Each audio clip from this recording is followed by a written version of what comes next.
गाली के गुंडे ने एक फौजी को कोई आम इंसान समझकर मार दिया तप्पड़, और फिर आगे उस फौजी ने जो किया, इंसानियत हिल गई। तू मुझसे पंगा लेगा साले? अपनी औकात में रह तू। अरे तू कोई भी हो, पर तूने जिसे तप्पड़ मारा है, तू जानता है वो कौन था? होगा कोई भी, मुझे उससे क्या। वो एक फौजी था। तूने उसे तप्पड़ मारकर अपनी मौत को दावत दी है। क्या? मंडी के बीचों बीच छोटा सा बाजार था। सब्जियों की आवाजें, चाय की दुकानों से उठती भाप, बच्चों की भाग दौड़, और बीच में एक छोटी किराने की दुकान जिस पर बोर्ड लगा था, शर्मा जनरल स्टोर। छुट्टियों पर आया अमन, जो आर्मी का जवान था, अपने माँ बाप और दादा दादी के साथ पहली बार इस एरिया में आया था। नया इलाका था, तो दोपहर को सादे कपड़ों में अकेला ही बाजार देखने निकल पड़ा। सादा टी शर्ट, पैंट, चप्पल।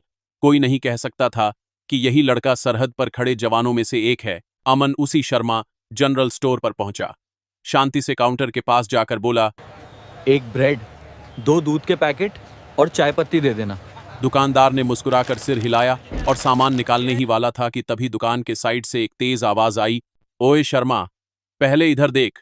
एक हट्टा कट्टा लड़का, गले में मोटी सी चेन, हाथ में सोने की अंगूठियां, आंखों में आकड़, दुकान के सामने आकर खड़ा हो गया।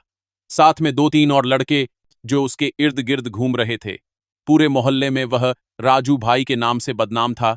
राजू ने काउंटर पर हाथ पटका।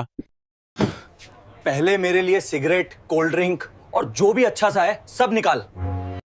दुकानदार ने घबराकर अमन की तरफ देखा, फिर राजू की तरफ। अमन ने शांत आवाज में कहा, भैया, पहले मैं आया था, मेरा सामान कर दीजिए, फिर इनका कर देना। राजू ने उसकी तरफ घूर कर देखा, जैसे उसकी हिम्मत पर यकीन ही न हो रहा हो। कौन है बे तू? नया लगता है एरिया में। यहाँ पहले मेरा काम होता है, फिर किसी और का, समझा? दुकानदार डर के मारे तुरंत राजू का सामान निकालने लगा। सामान थमाते हुए बोला, लो भाई, जो कहा था सब दे दिया। राजू ने सामान पकड़कर बिना जेब से हाथ निकाले कहा, अरे शर्मा, तूने मेरा नाम नहीं सुना क्या? राजू भाई से पैसे मांगता है, ऊपर से तू मुझे ही पैसे देगा। बारा 500 रुपए निकाल। दुकानदार के चेहरे का रंग उड़ गया, लेकिन फिर भी उसने कांपते हाथ से ड्रॉर खोला, 500 का नोट निकाला और राजू के हाथ में रख दिया। आसपास खड़े लोगों ने सब देखा, पर कोई कुछ बोला नहीं। सबकी नजरें झुकी हुईं, जैसे यह रोज की कहानी हो। यह देखकर अमन के अंदर कुछ खौल उठा। वह धीरे धीरे राजू के पास आया और बहुत शांति से बोला, भैया, ये बात गलत है। दुकान वाले से जबरन पैसे लेना ठीक नहीं। आप तो खुद का सामान ले गए, उल्टा इसके पैसे भी ले रहे हो। राजू ने घूरा, तू बहुत ज्ञान दे रहा है। तू है कौन? कहां से आया है? अमन अब भी शांत था। बस इतना समझ लो, गलती गलती होती है। जो गलत है उसे गलत कहना ही पड़ेगा। इस बार राजू के अहंकार को चोट लगी। उसने गुस्से में अमन की कॉलर पकड़ने को हाथ बढ़ाया। तुझे नहीं पता इस एरिया में मेरा कितना नाम है। जैसे ही उसने कॉलर पकड़ने की कोशिश की, अमन ने फुर्ती से उसका हाथ कलाई से पकड़ लिया और हल्का सा मोड़ दिया। राजू को दर्द तो हुआ, पर आसपास लोगों की भीड़ देख उसने हाथ वापस खींचा। गुस्से में धक्का मारा। दिखाऊं क्या तुझे? अमन ने बैलेंस नहीं खोया, सीधा खड़ा रहा।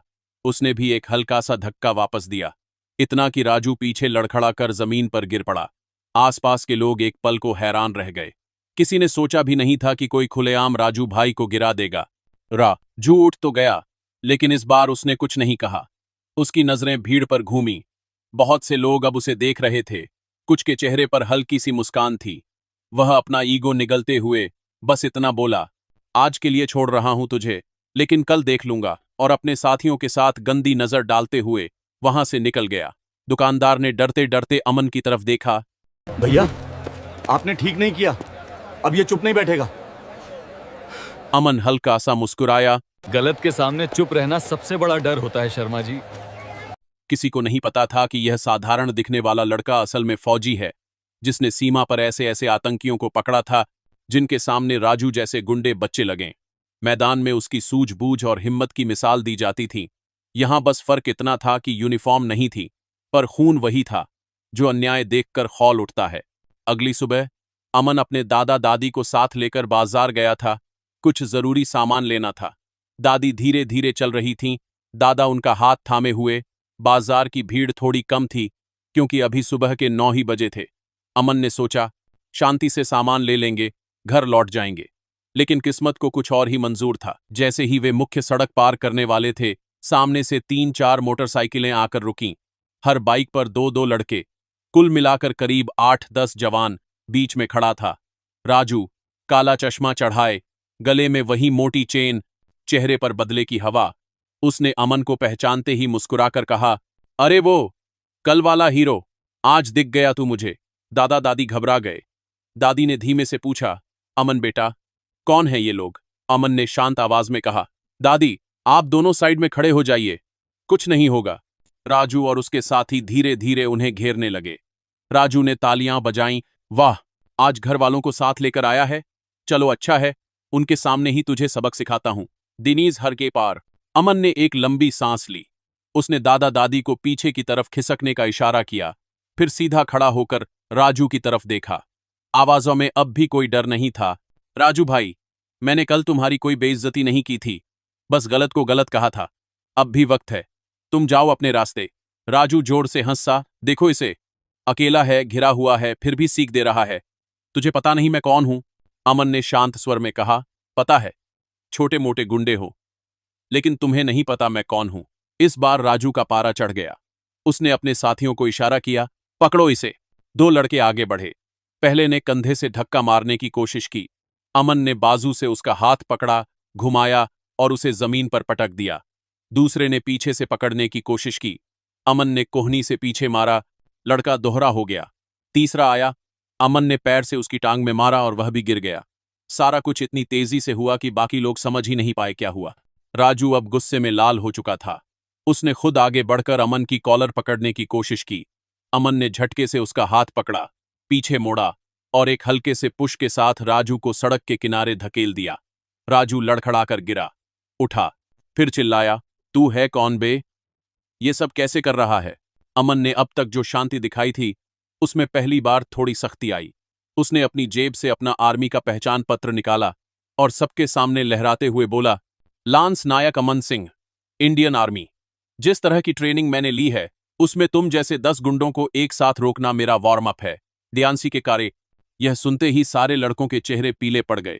राजू के माथे पर पसीना आ गया। आसपास जो लोग खड़े थे, वो अब ताली बजाने लगे। कोई बुजुर्ग बोला, शाबाश बेटा, इन गुंडों को सबक मिलना चाहिए। राजू हकलाते हुए बोला, अरे मुझे मुझे नहीं पता था। अमन ने तेज आवाजा में कहा, पता होना जरूरी नहीं है, हर किसी से डर के नहीं, इज्जत से बात करनी चाहिए। फिर अमन ने राजू का कॉलर पकड़ा और उसे खींचकर शर्मा जनरल स्टोर की तरफ ले गया।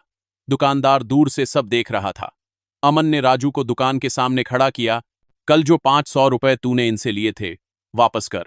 राजू ने कुछ देर सोचा, फिर जेब से पैसे निकालकर शर्मा जी के हाथ में रख दिए। अमन ने कहा, अब माफी मांगो। राजू के लिए यह सबसे मुश्किल था, पर अब उसके पास कोई विकल्प नहीं था। भीड़ सामने खड़ी थी, फौजी सामने था। उसने सिर झुकाकर कहा, सॉरी, गलती हो गई। शर्मा जी की आंखों में आंसू आ गए। उन्होंने अमन को देखा जैसे किसी देवदूत को देख रहे हों। दिन पारी। अमन ने राजू को छोड़ते हुए कहा, अब जाओ, और याद रखना, ताकत का इस्तेमाल किसी को डराने के लिए नहीं, बचाने के लिए किया जाता है। वर्दी पहनो या नहीं, जिम्मेदारी हर इंसान की होती है। राजू और उसके साथी बिना कुछ कहे वहां से निकल गए। भीड़ में से किसी ने नारा लगाया, भारत माता की जय। लोग जोश में आ गए। दादा दादी गर्व से फूले नहीं समा रहे थे। दादी ने अमन के सिर पर हाथ रखकर आशीर्वाद दिया, हमारा लाल सच्चा फौजी है। उस दिन के बाद से पूरे मोहल्ले में अमन की चर्चा होने लगी। दुकानदार शर्मा जी हर किसी को बताते, वो लड़का साधारण नहीं, फौजी है, देश की सेवा करता है। और यहां भी न्याय दिला गया।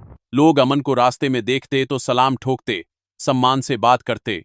बच्चे भी अब उसे अंकल आर्मी कहकर बुलाने लगे थे। राजू की दबंगई अब खत्म हो चुकी थी। वह कुछ दिन तक एरिया में नजर भी नहीं आया। जब आया भी तो सिर झुकाकर चुपचाप। एक दिन अमन को रास्ते में मिल गया। अमन ने रोका, राजू सुनो। राजू घबराकर खड़ा हो गया। जी साहब, जी। अमन ने गंभीर आवाज में कहा, तुम में ताकत है, हिम्मत भी है, लेकिन गलत काम में लगी हुई है। अगर सच में इज्जत पानी है तो लोगों की मदद करो, किसी का सहारा बनो। गुंडई करके लोग डरेंगे, पर दिल से कभी इज्जत नहीं करेंगे। राजू ने पहली बार सिर उठाकर अमन की आंखों में देखा। उसकी आवाज में पहली बार सच्चाई थी। साहब, आपसे जो मार खाई वो मुझे समझ आ गई। मैं अपनी गलतियां सुधारूंगा। अमन ने उसके कंधे पर हाथ रखा। बस कहने से नहीं, करके दिखाना होगा। देखता हूं तुम्हें। कुछ हफ्तों बाद अमन की छुट्टियां खत्म होने वाली थीं। वह वापस अपनी यूनिट में जाने की तैयारी कर रहा था। आखिरी दिन जब वो दादा दादी से मिलने गया तो शर्मा जी खुद घर आए। उनके साथ मोहल्ले के कुछ बुजुर्ग और युवा भी थे। सब ने मिलकर अमन को एक शॉल ओढ़ाई और फूल माला पहनाई। शर्मा जी बोले, अमन बेटा, तुमने हमारे मोहल्ले में न सिर्फ एक गुंडे को सबक सिखाया, बल्कि हम सबको सिखाया कि गलत के खिलाफ खड़ा होना जरूरी है। तुम फौजी हो, वर्दी में देश की सेवा करते हो, लेकिन यहां बिना वर्दी के भी तुमने अपनी जिम्मेदारी निभाई। हमें गर्व है तुम पर। दादी की आंखों में आंसू थे। दादा ने सीना चौड़ा करके कहा, हमारा पोता सिर्फ हमारा नहीं, देश का है। अमन ने सबको प्रणाम किया और कहा, जो भी मैंने किया वो मेरी ट्रेनिंग नहीं, मेरी परवरिश थी। सेना ने मुझे लड़ना सिखाया, लेकिन माँ बाप ने सही गलत की पहचान सिखाई। असली ताकत यूनिफॉर्म में नहीं, इरादों में होती है। नंबर बात करता ने जब अमन जाने लगा तो दूर से राजू भी आया। उसके हाथ में एक छोटा सा डिब्बा था, घर की बनी मिठाई। साहब, माफी के तौर पर नहीं, शुक्रिया के तौर पर, राजू ने शर्माते हुए कहा। अमन मुस्कुराया और मिठाई ले ली। बदलाव दिखाना, राजू, वही असली शुक्रिया होगा। उस दिन पूरे मोहल्ले ने सीखा, असली इज्जत डर से नहीं, दिल से मिलती है। और देश के फौजी सिर्फ सीमा पर ही नहीं, हर जगह अपनी जिम्मेदारी निभाते हैं। नंबर 5 करताल ने, अब आपकी बारी।